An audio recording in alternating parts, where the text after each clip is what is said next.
My name is Mitchell Heber. I am 24 years young. I'm an entrepreneur, and I'm here to share my smile with the world and hopefully bring a smile to your face. So what is up? Anybody tuning in? What up, James? How are you doing, my friend? Anyone else tuning in today or watching the replay? Drop a replay in the comments. And those of you on, let me know where you're tuning in from in the world.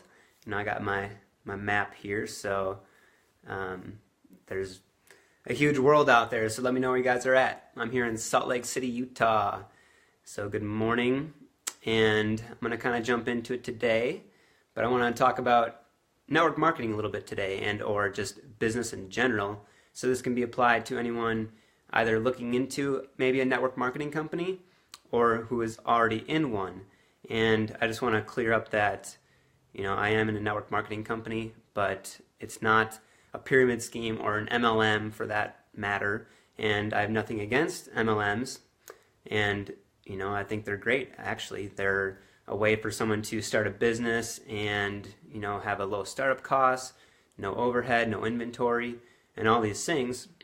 So, and for those of you who maybe aren't aware of these things, that think MLM is a pyramid scheme or something, those are illegal. So those are not anything that most people would want to get involved in, because generally it is illegal and the people are only in it to make money.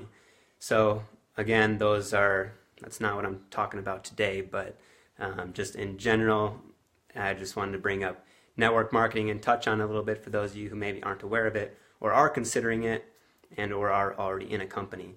So there's a couple tips here that I'm going to share that you can take into consideration for these things.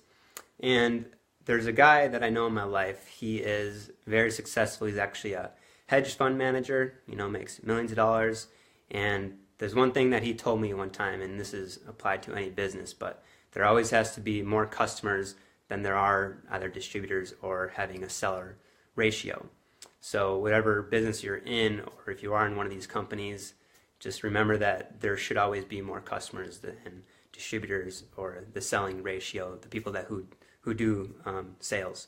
So that's one thing to take into consideration there. Another one is understanding the financial standing of the company, because you don't want to join something or get involved with something that's already broke. And granted, a lot of times when you start a business, you're going to be in some debt probably, and that's part of the process. And I forget the statistic, but it's like some odd number that basically most businesses end up failing. So, in a network marketing company or something, just know the financial standing of that company.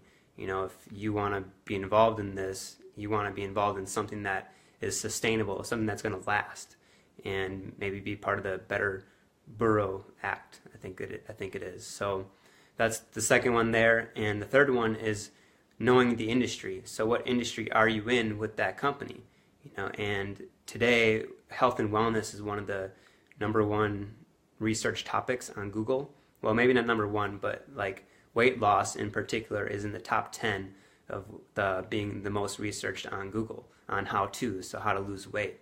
So that's kind of the third one. There's understanding the industry that your company is in. And if you look around today, health and wellness is becoming, not true health.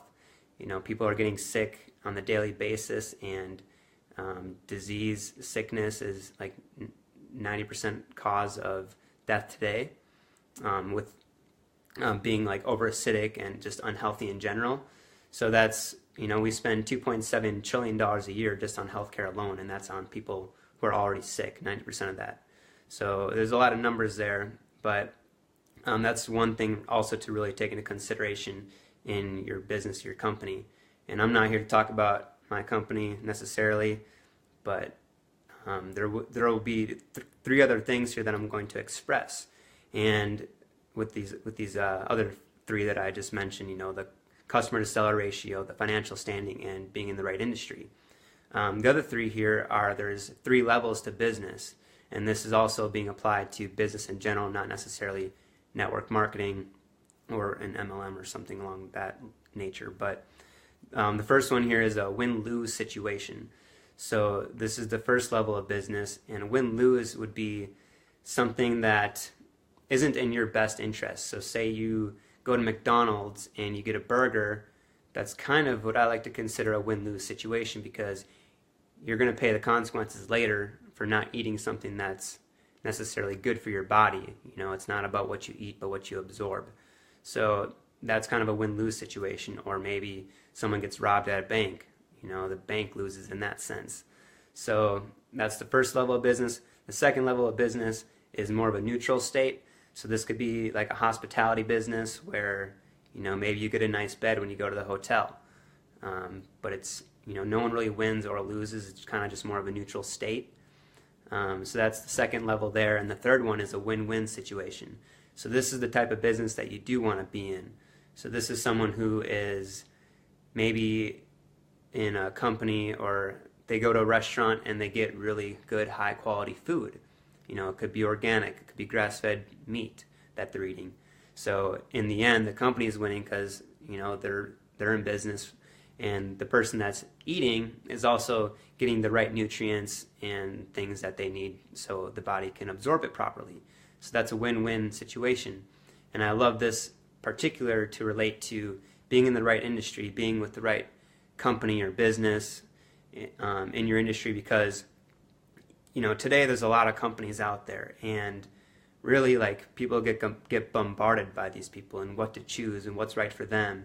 And understand that a win-win situation is what you want to be in, because there's a lot less forgiveness, or there is more forgiveness, because even if something goes wrong, that that they have your back regardless, because you're in that win-win situation, whether it was on your end or their end or whatever might have happened in that situation. So these companies, make sure they are organic products if you're consuming them, because, in the end, you're getting the right nutrients and the right enzymes, probiotics, etc., things that you need for your body.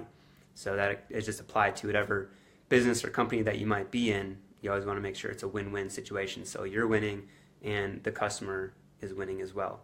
So those are the three levels of business and the three kind of tips that you got to be aware of when you're either getting started with a business or already maybe in a company of some sort. So hopefully you got some value from this, because this is one thing that I really had to take in consideration when I first got involved in kind of this industry. And, I got bombarded. I didn't know what to do or what to believe. And I went with my instincts. I went what I knew was true, and that is, true health to me, and what that is, physically, mentally, financially, health, wealth, love, and happiness, the four pillars to the good life, as I may say. So really got to look into these things, because there's a lot out there, and you don't want to be bombarded by the wrong thing. So know who you're talking to, understand the company, the industry, and what you're actually maybe buying into or buying in general, in a sense of any business for that matter. So hopefully you guys got some value from this. If you did, let me know. Feel free to make a comment, give me a thumbs up. I would appreciate that. You guys are all amazing. I love all of you. So keep smiling. God bless. Much love. And we will see you all very soon. Have a wonderful day. And again, we'll see you soon. So talk to you later. Bye-bye.